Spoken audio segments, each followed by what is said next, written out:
Dollar. Dirt and money, no soul. Had to go and get it, ain't no time to kick it. Got a stack and flip for my foes. Dollar. Please tell me you can hear me. Don't turn your back and don't neglect me. Just let me know if you need me. Dollar. Let me watch out for my partners. Keep my money long, get my team strong. Let me run away from my problems. Yup, what's good, original crew, man? We're back. We have characters that deserve better, too. If thinking of a character, what would be a character you like? Dang, they did them so wrong. They deserve better. You got any characters? A character right off the top of my head? Yeah, that you feel as though they deserve better than the role that... Like, they possibly made them a villain when they wasn't the villain. This person actually the villain. You know a character they actually could have made better? I feel like they kind of did dirty. Moesha. Not Moesha, but Kim on Moesha.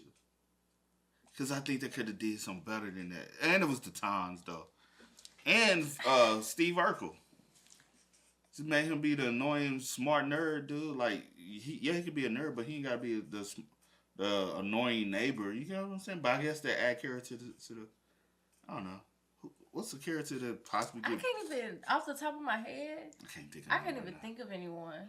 But we gonna see. With that being said, make sure you check out the links in the description box. Down below. You already know where to go if you want to first support. All you have to do is check out down below. Also, if you enjoyed today's visuals, knock it with a thumbs up. Also, if you can think of something, let us know in the comments. Or if the person is displayed and you want to elaborate on it, feel free. But let's go. Let's check it out. Let's see what's about, y'all. In TV shows, movies, and especially in real life, there are people, characters that go through things that make you feel bad for them. Things that make you think, man, well, I'm glad it ain't me. Today we'll be doing characters that deserve better, part 2. My goal this video, to determine which character truly had it the worst. Could be they had a sad backstory, could be they're a complete loser, or worst of all, they could just be... I feel so sorry for this man. I know everyone says it, but it's true. Aquaman has got to have the weakest and worst set of superpowers I've seen ever. Literally, big wheel clears. I mean, breathing underwater, you know, I guess that's pretty cool. But communicating with fish, how would that really be of use to me? Because I could already imagine how that could be a negative. Imagine I'm at Red Lobster chilling, eating my food, my chicken sandwich, and all I hear over at the table next to me is a freaking... a lobster yelling at me. That sucks. Like, I ain't do nothing. I mainly came here for the biscuits. This man's powers are the stem of all his struggles. He's better off not. That is true, though. That sucks. Yeah, that was suck. I don't never hear somebody go out here and be like, man, my favorite superhero is Aquaman. Like, let's be real. Nobody ever comes out, I would love to be Aquaman. Come on now. Even the fact that he's in the Justice League is overall a negative. And you might be thinking, why? How? Well, the Justice League is made up of multiple superheroes. One who's practically... Another one can run faster than the speed of light. And even the one without powers is rich, so he can practically do whatever he wants. You're probably still wondering, how is that a bad thing, Derek? It sounds like he has some cool friends around him.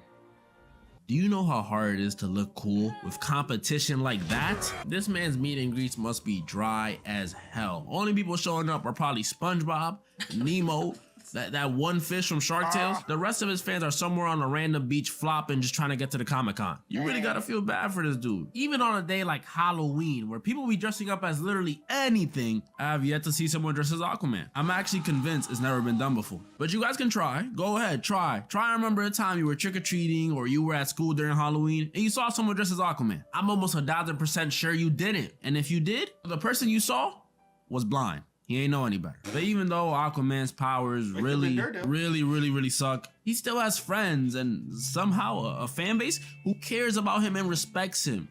I can't say the same thing about Meg from Family Guy. Meg has 0 people in her life who care. That is a good one. That is, yeah. Meg is a good one. Meg can get done dirty. I'd be like, so bad. Y'all ain't gotta do her like that. Facts. Meg probably get, out of all cartoons, she probably get done the worst. Yeah. Out of all cartoons, because I'm trying to kick out. I've been sitting up here really thinking. Oh, for real? Yes. My brain is just like. She gets just done so dirty, man. about her. No exaggeration. While most of us have a loving family, you know, brothers, sisters, parents, or single parent for some of us, Meg's family has to hate her. They're literally her biggest enemies. Of the 419 episodes of Family Guy, I say max, there's like 22 where she gets treated like a human being. She literally has a 5% win rate. The rest of that 95% is her getting dogged. People making fun of her, people neglecting her, people farting on her, people punching her, people throwing stuff at her, people farting on her again. Meg Griffin might be the oldest, but she has the life of a middle child. No cap. It's messed up, man. It's messed up. The worst of her family, though, by far, is her dad, Peter. Because he be doing so much messed up stuff to her, unprovoked. Meg and Peter will be in the living room sitting, just having a civilized convo. And then he'll just grab her face and fart on her. You know what it is to be in the comfort of your own home, fearing that someone's gonna come in your room and fart on you? That's a different type of PTSD. Yeah. My favorite scene of Meg getting bullied, though, is it's messed up, but it's hilarious. It's this one episode where Peter and his family are eating dinner. You know, it's a normal day, calm. Peter looking a little more swole than usual. Things aren't too out of the ordinary. And Lois is like, Peter, can you pass the potato? Ah, damn it, Meg! Meg has it rough. I'm not gonna lie. She has it rough. But at least she has that good 5% to bank on. Cause I definitely cannot say the same for future Gohan. Forget the 5%. After the age of 5, this man... Nah, I ain't never seen, what's it, Dragon Ball?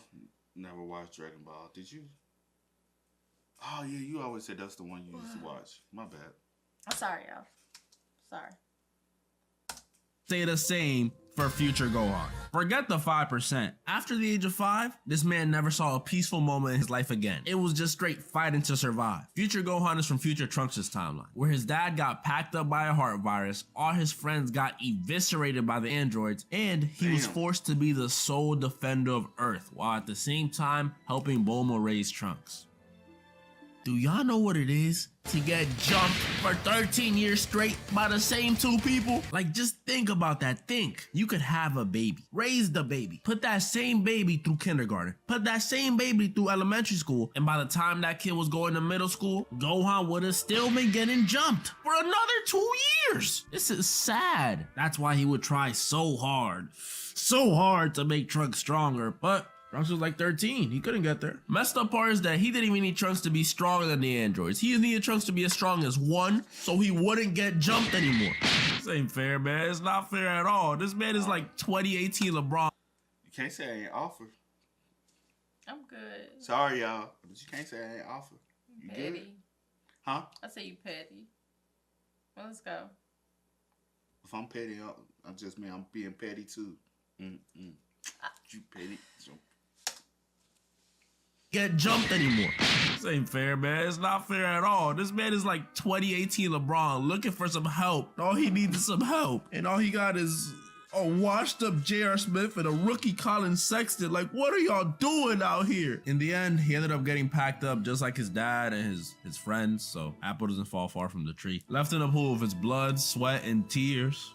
Just for Colin Sexton to finally decide he wants to go Super Saiyan. Okay, sure. At the very least, Gohan's death led to one of the coolest getbacks in anime history. Probably the coolest. And hey, there was one positive in his life. I'm sure him and Bulma got some training done on their own, if you get what I'm saying. But somebody like Jesse Pinkman, that dude had zero positives after he met Walter. Everything good in his life eventually got ruined, so it didn't even matter. If you haven't watched Breaking Bad, I haven't watched Breaking Bad. That is a series. What's the one you said you've watched? What's the other one that you have? I read it. But Breaking Bad is a series that I said, that you wanted to watch. Yeah. Because I heard a lot of good things. And what's the spinoff one? I heard good things about that as well. But I can't even remember either one. recommend you do. It'll really make you think anyone could be a drug dealer.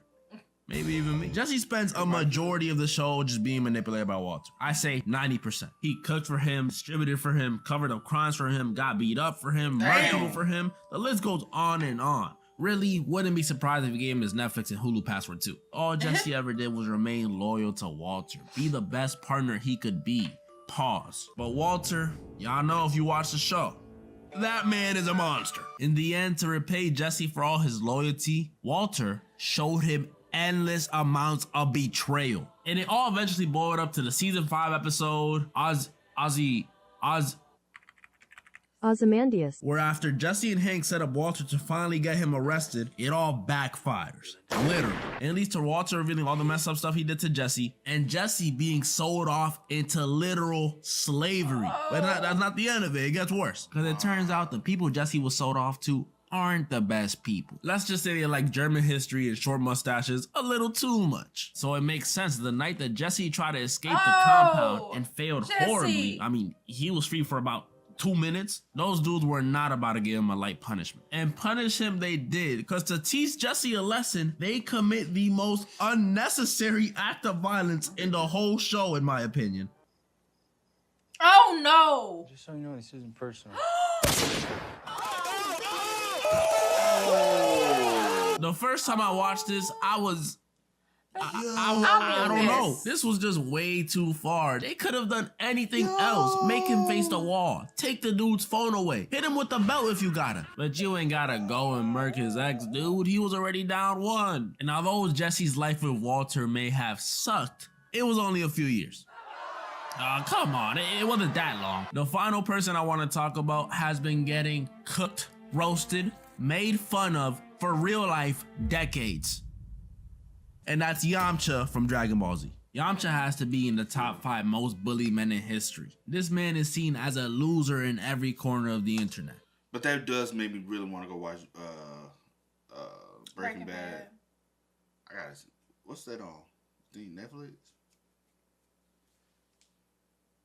Maybe. What's the other one that I'm thinking about? I thought Prison Break. Oh, Prison Break, yeah. You have watched that one. Watched every episode of Prison Break. I was like, it's one of them you have watched. That's what I was trying to think about. Breaking Bad. But never. Breaking Bad, yeah. Have you? No, I haven't. I would love to watch it. I heard great things about it. Every time I see the little things, or like the different movies, and people like, what movies would you like get rid of? I mean, not movies, TV shows would you get rid of or keep? Like your list. What season are you on the one you watching now? The last season. I'm almost done. Girl, I'd already watched another series. Okay. You move so slow. I already watched 2 series. I don't watch stuff every day. I don't watch stuff every day either. You do watch stuff every day. Yes, you do. I watch. Sometimes I don't watch anything. I just be in the moment, and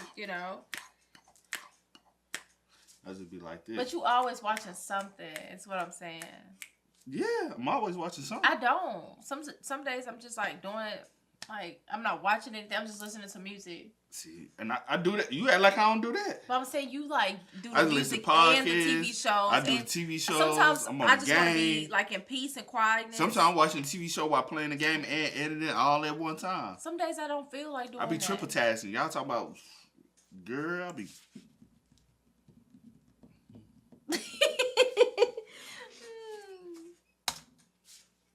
Every thread on Twitter, every post on Reddit, every story on IG mentioning this man is more than likely calling him a loser. That's just facts. And the crazy part is, he's not even a loser. He's actually really cool. Well, at least he used to be. Because in OG Dragon Ball, Yamcha was this cool desert bandit who was scared of women, but can hang with Goku in a fight. And he may have been 12, but that's a big deal considering who Goku is now. And I'm not going to sit up here and act like Yamcha remained this cool guy the entirety of Dragon Ball, because he didn't. But he still had his cool fights. He was at least top 10 strongest in the verse at that time. And he was dating Bulma. She's practically Jeff Bezos with a blue wig on. So he was winning. Back then, someone could have actually said the words, Yamcha is my favorite character, and there would have been no pushback, no laughter, no slurs thrown at you, nothing. By the time Dragon Ball ended, Yamcha's life was looking good. Then Dragon Ball Z rolled around. Dragon Ball Z was the beginning of the end for Yamcha. And it all really begins with the Saiyan saga. First of all, first thing we find out about Yamcha is that over the time skip, him and Bulma broke up. I know. So his net worth went from that Elon Musk, Jeff Bezos, Jay-Z kind of range to more of a high school janitor kind of range. But being broke will be the least of Yamcha's concerns to come. Because when the Saiyans officially touch down, Yamcha's life takes a turn for the worst. Literally, he died. And what's supposed to be a super serious and sad moment in the series, because the guy just died. He's the first one to die in combat. Damn. To a Brussels sprout with arms. Completely got ruined because Yamcha decided to hit this pose on the way out. This death pose on its own solidified Yamcha as the butt of the joke for the rest of the franchise. He literally got turned into a meme everywhere. Really, the only person hanging with him in terms of getting clowned from Dragon Ball is my GOAT, Vegeta. And even then, he eventually gets the one up on him too. You'll see in a second. And you would think it couldn't get any worse than this, but it does. After spending a few months dead, Yamcha, Tien, and Chaozu finally get to come back to life after the whole Namek saga. Great, yippee, they got some training in. Things ought to be fun when they come back. But by the time they do come back, they have been power crept completely. I won't lie, Little Green is putting up more numbers than them right now. And to make things worse, Vegeta, the dude who was indirectly responsible for Yamcha's death, is now supposed to be the homie, the homeboy, the cuzzo. This is nuts. This isn't something minuscule like he ain't pay him back or something. He murked him. But I will say on the bright side, him and Bulma got back together. Yo, that net worth is back up, baby. But that doesn't last very long. Cause we come to find out, Vegeta, the same dude indirectly responsible for Yamcha's death, now gets to live with his girl. And y'all know how that goes.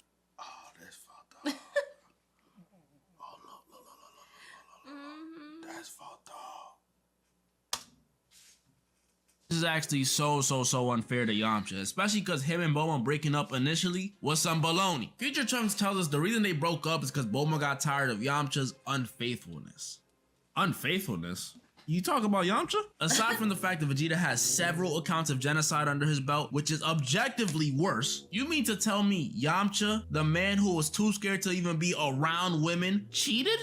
This is baloney. Even some of the cast members don't think Yamcha would have done this. I'm not believing Trunks. I'm sorry. Maybe your Yamcha was like that, but our Yamcha had no game. Hella motion, but zero riz. My theory is that Bulma just wanted to say it. Because not only did she try to riz up her own son the second she saw him go Super Saiyan, but even before that on Namek, she said she thought she missed the opportunity to get with Goku. So when she saw Vegeta, you already know what time it was. It's either that or Toriyama just wanted to make Trunks, which is a fair trade-off, I can't lie. By the time Super came around, Yamcha had gotten fisted by the androids, benched for the Majin Buu saga till Kid Buu decided he was enjoying his retirement a little too much, and then he got benched again for the Tournament of Power after practically begging to be a part of the team. I am so sorry, Yamcha. The only two good things that Yamcha got going for him are Puar and his baseball career. And clearly the second one isn't going that well, because look at where they got him living in Super. Green walls, cracks all over them, probably got popcorn ceiling. They got my man Yamcha living in the projects. Yamcha had it the worst, there's no argument about it. Gohan's 13-year struggle and eventual demise versus the androids doesn't compare. Jesse's addiction, hardship, and abuse-filled life doesn't compare. And Meg getting constantly bullied, shot, farted on, punched, and humiliated by the people she loves the most doesn't compare. Really, the only person coming close to Yamcha's suffering is Aquaman. Cause man, dude, his powers suck. And moral of the story? Damn it, Meg! It's some more out there I just can't think of. More. But it's a lot of characters that just don't deserve it.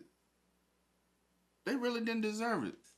You know? It is a lot of characters, and I can't think of not one show, one character, nothing. Not right now, not off the top.